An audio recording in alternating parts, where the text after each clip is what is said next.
Diletos internautas, sois bem-vindos a este canal. Hoje nós vamos falar sobre morfologia nesta segunda aula sobre aprendendo com a palavra de Deus. Vamos falar sobre morfologia. O que é morfologia? É o ramo que estuda a estrutura, a formação e a classificação das palavras em uma língua. Em outras palavras, analisa como as palavras são formadas e quais são os elementos ou os morfemas que as compõem. Em todas as línguas do mundo é necessário estudar morfologia. As pessoas que têm em suas mãos a Bíblia Sagrada, que falam da Bíblia Sagrada para as outras pessoas, que pregam, que cantam, essas pessoas precisam ter conhecimento de linguística. Quando nós estudamos a palavra de Deus, temos que entender a linguística desta palavra. A origem dela está no hebraico, no grego, no aramaico, também no latim, por causa das transliterações, e depois nas outras versões que vêm acontecendo ao longo do tempo e do espaço. Nós precisamos entender que interpretar a palavra de Deus de forma correta é a melhor coisa que se pode fazer. Então, morfologia estuda a estrutura, a formação e a classificação das palavras. Vamos falar sobre os principais conceitos da morfologia. O primeiro conceito é morfema. O que é morfema? É a menor unidade de significado ou função gramatical de uma palavra. Exemplo: na palavra caminhando temos os seguintes morfemas ou unidades. Caminho, raiz da palavra caminho, indica o sentido principal da palavra. E ando, sufixo, que indica o tempo verbal no gerúndio. Caminhando, ando no caminho. Esse é o significado da palavra caminhando. O segundo conceito de morfologia está na raiz ou radical. Exemplo: am, é a raiz da palavra amar, amor, amável. Raiz de uma palavra ou radical de uma palavra. É o cerne de uma palavra. O terceiro conceito de morfologia são os afixos, elementos que se juntam à raiz para modificar o significado ou a função da palavra. Os afixos se dividem em prefixos e sufixos. Prefixos são adicionados antes da raiz. Exemplo: a palavra feliz, quando você coloca o prefixo in, torna-se infeliz. O sufixo é adicionado depois da raiz, ainda usando a palavra feliz, felizmente. E quando colocamos um prefixo e um sufixo junto com a raiz de uma palavra, temos então uma outra palavra. Exemplo: infelizmente. Os afixos, prefixos e sufixos modificam o significado ou a função de uma palavra. O quarto conceito ou quarto elemento da morfologia está nas chamadas palavras derivadas e compostas. Palavras derivadas são palavras que são formadas a partir de uma raiz com acréscimo de afixos. Exemplo: a palavra flor, você colocando sufixo nesta palavra, florescer. Temos aí então uma derivação da palavra flor, florescer. Palavras compostas são palavras formadas pela união de duas ou mais palavras. Um exemplo simples e muito comum: guarda-chuva, guarda-roupas. Palavras compostas por duas palavras ou mais. Há palavras que têm três palavras em uma. O quinto elemento da morfologia chama-se flexão. Daí vem a palavra flexibilidade. alteração das palavras para indicar gênero, número, pessoa, tempo, modo, grau ou intensidade. Usava-se muito a palavra grau. Hoje usa-se a palavra intensidade. Exemplo, na questão de gênero: menino, menina, homem, mulher, macho, fêmea. É a flexibilidade ou a flexão da palavra. Com relação a números, número transforma uma palavra no singular em plural. Exemplo, casa, casas, família, famílias. Com relação ao tempo verbal, nós temos, por exemplo, a palavra corro, presente, indicativo, corri, passado ou pretérito. É muito gostoso estudar a essência das palavras e como elas vão sendo modificadas à medida da necessidade da composição de uma frase, de uma oração. A morfologia é essencial para entender como as palavras se organizam, como elas mudam e se adaptam em diferentes contextos na comunicação humana. Como disse anteriormente, em qualquer lugar do mundo, morfologia é essencial para entender a língua de um povo, de uma nação, de uma etnia, de uma cultura. Morfologia, não esqueçam isso, é importante entender. Morfologia. Dando continuidade ao nosso estudo, vamos estudar o texto da Palavra de Deus, morfologicamente falando. Vamos fazer uma análise gramatical do versículo 16 do capítulo 3 do Evangelho de João. Porque Deus amou o mundo de tal maneira que deu seu Filho unigênito, para que todo que nele crê não pereça, mas tenha a vida eterna. João 3,16. Analisando morfologicamente esse texto, vamos começar com a palavra porque. Classe gramatical é uma conjunção causal, ou uma conjunção que demonstra a causa, a função. Introduzir uma oração subordinada que explica a razão de algo.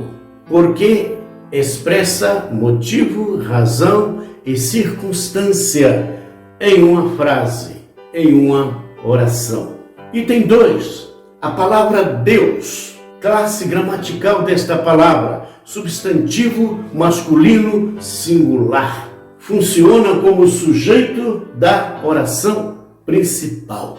Isto significa que o texto tem duas orações. Uma, a oração principal, a outra é subordinada. E neste caso temos duas orações subordinadas junto com a oração principal.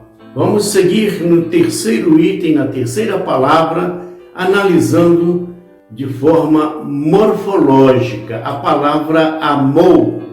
Sabemos que quem ama, ama alguma coisa ou alguém. A palavra de Deus diz assim: não ameis o mundo e nem o que no mundo há. Jesus falou: não coloqueis o vosso amor nas riquezas, porque onde tiver o tesouro, ali estará o seu coração. A palavra amor, a classe gramatical desta palavra, é um verbo transitivo direto no pretérito perfeito do indicativo. A função dessa palavra, desse verbo transitivo direto, é predicado da oração principal. Quem ama, ama alguma coisa ou a alguém. A quarta palavra é o mundo. Duas palavras importantes. Mundo, substantivo comum masculino singular, acompanhado do artigo o. Função da palavra mundo é objeto direto do verbo amou. Amou o quê? Amou a quem? Amou o mundo, porque Deus amou o mundo. A quinta análise morfológica tem três palavras importantes com significados muito importantes para entendimento da linguística, de tal maneira. Classe gramatical desta frase, de tal maneira. Locução adverbial de modo. Função. Essas três palavras têm a função de adverbializar a ação do verbo amou, explicando como Deus amou. A palavra de é preposição, a palavra tal, pronome demonstrativo, e a palavra maneira é um advérbio de modo.